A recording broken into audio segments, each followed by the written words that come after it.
So hello students, कैसे हो आप लोग। Welcome back to my channel Edu Point by Saanya Raj. तो आज हम लोग जो टॉपिक पढ़ने वाले हैं वो है यूनिफॉर्म वेलोसिटी एंड एक्सेलरेशन। ये चैप्टर 8 एनसीईआरटी के अकॉर्डिंग मोशन चैप्टर का ये दोनों टॉपिक है। और ये हमारे चैनल का मोशन चैप्टर का पार्ट 6 है। तो आप इस वीडियो को एंड तक जरूर देखें ताकि आपको दोनों चीजें, दोनों टॉपिक्स अच्छे से समझ में आ सकें। सो स्टे ट्यून्ड एंड इस वीडियो को एंड तक जरूर देखें। तो पहला हमारा जो टॉपिक है वो है यूनिफॉर्म वेलोसिटी। नेक्स्ट टॉपिक है एक्सेलरेशन। ठीक है।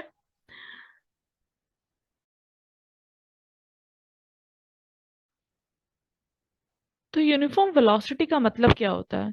एक बॉडी की यूनिफॉर्म वेलोसिटी तब कहलाएगी अगर वो स्पेसिफाइड डायरेक्शन में स्ट्रेट लाइन में मूव कर रहा है और वो इक्वल डिस्टेंस ट्रेवल कर रहा है इक्वल इंटरवल ऑफ टाइम में।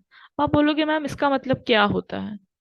स्ट्रेट लाइन मतलब स्ट्रेट लाइन, और उसमें इक्वल डिस्टेंस ट्रेवल कर रहा है इक्वल इंटरवल्स ऑफ टाइम में। मतलब वो 10 metre first second, 10 metre second second, 10 metre third second. तो हर एक सेकंड में वो 10 मीटर ट्रेवल कर रहा है। तो उसकी यूनिफॉर्म वेलोसिटी हुई 10 मीटर पर सेकंड। पर इसमें डायरेक्शन मेंशन करना जरूरी है। तो अगर वो स्ट्रेट लाइन में जा रहा है तो वो किसी पर्टिकुलर डायरेक्शन में जा रहा है। इस एग्जांपल में हम ले लेते हैं, मान लो टुवर्ड्स नॉर्थ। तो टुवर्ड्स नॉर्थ उसकी वेलोसिटी होगी तब 10 मीटर पर सेकंड टुवर्ड्स नॉर्थ। ये होगी उसकी परफेक्ट वेलोसिटी। और ये यूनिफॉर्म वेलोसिटी या कांस्टेंट वेलोसिटी है क्योंकि इसमें डायरेक्शन भी स्पेसिफाइड, डायरेक्शन चेंज नहीं हो रहा, वो स्ट्रेट लाइन में जा रहा है। अब वेलोसिटी को मान लो हम चेंज कैसे कर सकते हैं। ये तो यूनिफॉर्म वेलोसिटी की बात है, वेलोसिटी को चेंज कैसे कर सकते हैं। वेलोसिटी को चेंज हम दो तरीके से कर सकते हैं। या तो उसकी स्पीड चेंज कर दो आप बॉडी की। 10 मीटर पर सेकंड थी तो आप बढ़ा के 15 मीटर पर सेकंड कर दो, बढ़ा के 20 मीटर पर सेकंड कर दो। ठीक है। तो स्पीड चेंज करना है किस तरह। अगर 20 मीटर पर सेकंड से चढ़ रहे हो तो 10 मीटर पर सेकंड कर दो, मतलब बढ़ाओ या घटाओ उसकी स्पीड को चेंज कर दो या उसकी डायरेक्शन चेंज कर दो। ये बहुत ही इंपॉर्टेंट चीज है क्योंकि अगर आप सर्कुलर पाथ पे ट्रेवल कर रहे हो तो उसमें आपकी जो डायरेक्शन है वो मूव करती जा रही है। ठीक है, उसमें आपकी डायरेक्शन चेंज होती जा रही है। पहले आप, क्योंकि एक सर्कुलर पाथ में जो डायरेक्शन होता है वो टैंजेंट के अकॉर्डिंग होता है। मैथ में हमने टैंजेंट पढ़ा होगा सर्कल चैप्टर में। तो टैंजेंट के अकॉर्डिंग जाता है। ठीक है। तो उसमें आपकी डायरेक्शन हर एक मोमेंट पे चेंज हो रही है। तो इस कारण आपकी वेलोसिटी भी चेंज हो रही है क्योंकि velocity is all about magnitude as well as direction. ठीक है। तो ये हो गई बात वेलोसिटी को कैसे हम चेंज कर सकते हैं। उसके बाद बात आती है एवरेज स्पीड और एवरेज वेलोसिटी की। एक पॉइंटर है, बहुत ही इंपॉर्टेंट पॉइंटर है। Average speed can be zero but average velocity can be zero. अब ये किस केस में हो सकता है।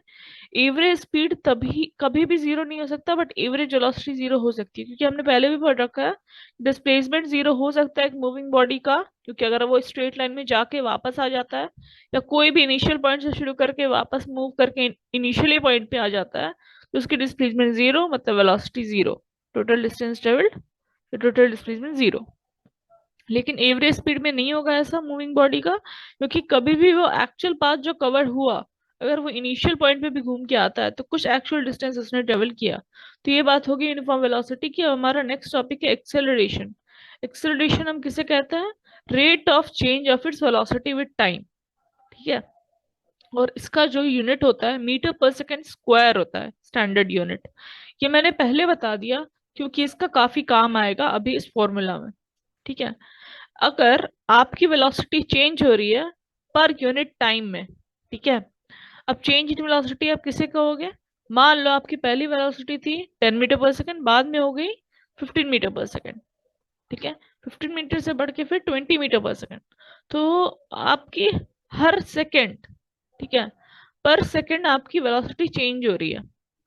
पहले 10 से 15 हुई तो आपकी जो एक्सलेरेशन हुई 15 - 10/1 सेकेंड। ठीक है। तो यहाँ पे हो गया 15 - 10 मीटर पर सेकेंड बाय 1 सेकेंड। तो यहाँ पे सेकेंड का स्क्वायर हो जाएगा और 15 - 10 मतलब 5 मीटर पर सेकेंड स्क्वायर आपका फर्स्ट केस में होगा आपका एक्सेलरेशन। ठीक है। और सेकेंड केस में भी सेम होगा क्योंकि आप 10 से 15, 15 से 20, चेंज तो उतना ही है, 5 5, और टाइम भी उतना ही है। ठीक है। तो यहाँ पे एक्सेलरेशन सेम रहेगा। ठीक है। तो चेंज इन वेलोसिटी का मतलब आप जब भी देखोगे तो आप समझोगे final velocity minus initial velocity. तो आज की वीडियो में बस इतना ही। नेक्स्ट वीडियो में हम कुछ और इंटरेस्टिंग बातें लेकर आएंगे चैप्टर मोशन को रिलेटेड लेकर। तो stay tune to my channel, और इस वीडियो को एंड तक देखने के लिए आपका बहुत बहुत शुक्रिया। थैंक्स फॉर वॉचिंग, और मिलते हैं नेक्स्ट वीडियो में कुछ इंटरेस्टिंग टॉपिक्स के साथ। Thank you, bye bye.